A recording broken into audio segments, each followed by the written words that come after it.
Okay, we're back with 50 and 50. Thank you to NetX for the support. 50 blogs over 50 days.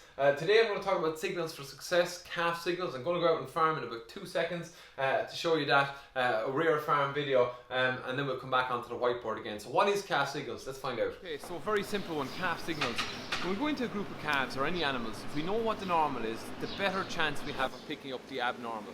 And if we can get better at treating sick calves earlier, we can have better treatment success, but also we can understand why disease is occurring and put systems in place to stop it. But you do always get sick calves, and it's getting them early is key.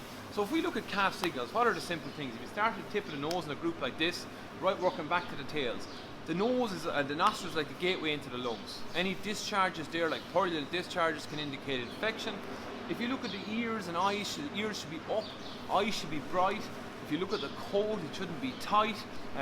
If you look at the navel in particular, getting time to check navels and always throw that eye in the navel, make sure there's no swelling, and go right back along the joints, make sure there's no lameness, and then check the back end to make sure there's no fecal staining or straining with tails up to indicate scour or maybe coccidiosis in older calves. This type of approach, if you keep doing it methodically, means you get really good at understanding what healthy calves look like. And again, we spot sick calves earlier, but it also gives us a better understanding for the environment the calf wants to be in.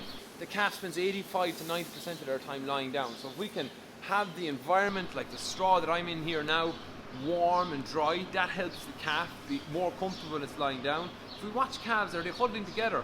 Is cold an issue for calves? So all these things can really improve our calf rearing skills by just observing calves, by spending time looking at them exhibiting their normal behaviours. And that's what calf signals is about, just observing and knowing what's normal. And then if we can maximise that or optimise normal biology, we can have healthier calves. Okay, so very simple stuff, but when I'm talking to young farmers and young vets, I always say to them, knowing the normal is key. Especially, it allows, something that took me a while to learn, but if I can understand what normal animals look like, I can ask questions. Why is this occurring? Is that scour? You know, why is there snots? Why am I hearing coughing? What's happening on the farm? How can I make better decisions? And knowing the normal, then we get good at spotting the abnormal, we get intervene quicker, better treatment success. That's a key thing. We can intervene and make better treatment decisions if we can spot disease faster. And we always ask the question why it's occurring.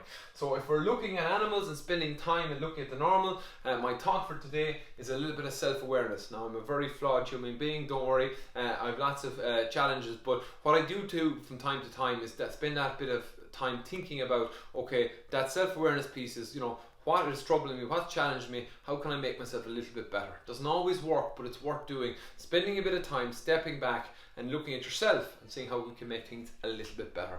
I hope everyone is, in these challenging times, keeping fit and healthy, doing great work, keeping the food supply chain going. So thank you to everybody. I have a house full of kids here. I'm very grateful for the food that lands on our table. That's it for today. That is 50 and 50. Happy safe farming, everybody.